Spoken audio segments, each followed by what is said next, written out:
मित्रांनो, आजची कथा अशा प्रत्येकासाठी आहे ज्याला वाटतं की परिस्थिती त्याच्या विरोधात आहे.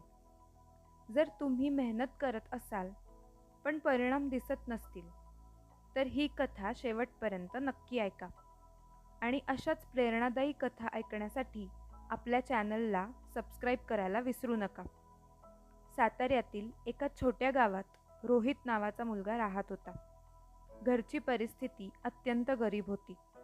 वडील गणपत मजुरी करायचे आणि आई शेतात काम करायची. 2 वेळच्या जेवणाची सुद्धा कधी कधी चिंता असायची. पण रोहितचं एक मोठं स्वप्न होतं, अधिकारी बनण्याचं. शाळेत तो नेहमी पहिला यायचा. शिक्षक त्याचं कौतुक करायचे. पण गावातील काही लोक त्याची टिंगल करायचे. गरिबाचा मुलगा अधिकारी होणार, मोठी स्वप्न पाहतोय, हे शब्द त्याच्या मनाला लागायचे. पण तो शांत राहायचा. एक दिवस शाळेतून घरी येताना त्याने आपल्या वडिलांच्या पायाकडे पाहिलं. त्यांच्या चपला पूर्णपणे फाटल्या होत्या. पाय बाहेर दिसत होते. रोहितने विचारलं, बाबा नवीन चपला का घेत नाही? गणपत हसले आणि म्हणाले, बाळा, आधी तुझी पुस्तकं महत्त्वाची आहेत. त्या रात्री रोहित झोपू शकला नाही.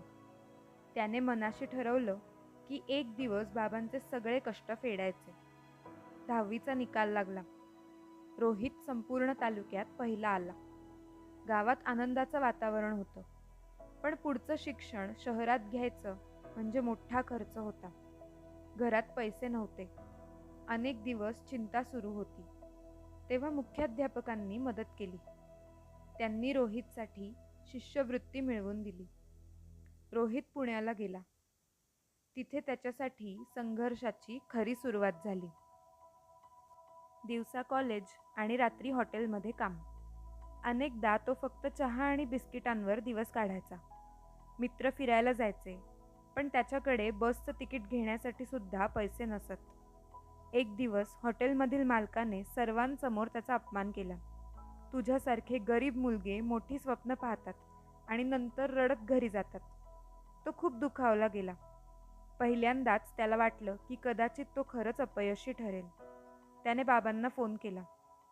फोनवर गणपत म्हणाले, रोहित, लोक काय म्हणतात ते ऐकू नकोस. माझ्या फाटलेल्या चपला आठव. त्या तुला तुझं ध्येय आठवण करून देतील. हे शब्द रोहितच्या मनात कायमचे कोरले गेले. कॉलेज पूर्ण झालं. आता स्पर्धा परीक्षेची तयारी सुरू झाली. त्याने खूप मेहनत घेतली, पण पहिल्याच प्रयत्नात तो नापास झाला. दुसऱ्या प्रयत्नातही अपयश आलं. तिसऱ्या प्रयत्नातही निकाल निराशाजनक होता. गावातील लोक पुन्हा हसायला लागले. काही होणार नाही याचं, असं म्हणू लागले. रोहित खूप खचला. त्याने अभ्यास सोडण्याचा विचार केला. तो काही दिवसांसाठी गावाकडे गेला. घरी पोहोचल्यावर त्याने पुन्हा एकदा बाबांच्या पायाकडे पाहिलं.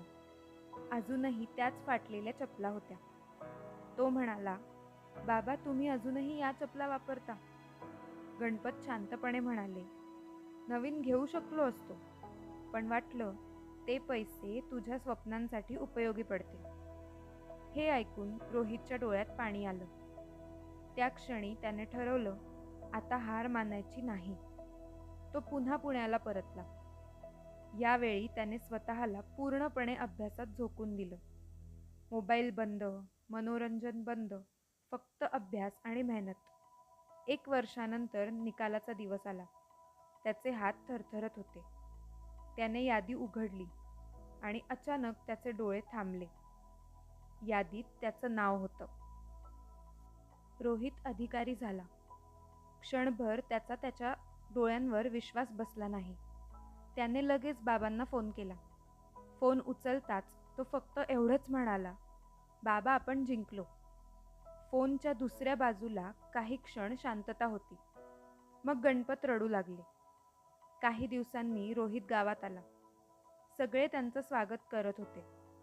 ज्यांनी त्याची टिंगल केली होती तेच लोक आता त्याचं कौतुक करत होते. पण रोहित थेट बाजारात गेला. त्याने सर्वात चांगल्या चपला विकत घेतल्या आणि बाबांच्या हातात दिल्या. गणपत त्या चपलांकडे पाहत राहिले. त्यांच्या डोळ्यात अश्रू होते. रोहित म्हणाला, बाबा, या फक्त चपला नाहीत, हे तुमच्या त्यागाचं बक्षीस आहे. त्या दिवशी गावातील अनेकांच्या डोळ्यात पाणी आलं. मित्रांनो, या कथेतला धडा खूप मोठा आहे. परिस्थिती कितीही कठीण असली तरी स्वप्न सोडू नका. अपयश आलं म्हणून प्रवास थांबवू नका. अनेकदा यश आपल्या अगदी जवळ असतं, पण आपण हार मानतो. मेहनत, चिकाटी आणि पालकांचे आशीर्वाद यांच्यामुळे कोणतीही अडचण मोठी नसते. लक्षात ठेवा, आजचा संघर्ष उद्याच्या यशाची पायाभरणी असतो. त्यामुळे स्वतःवर विश्वास ठेवा, प्रयत्न करत राहा आणि कोणत्याही परिस्थितीत हार मानू नका.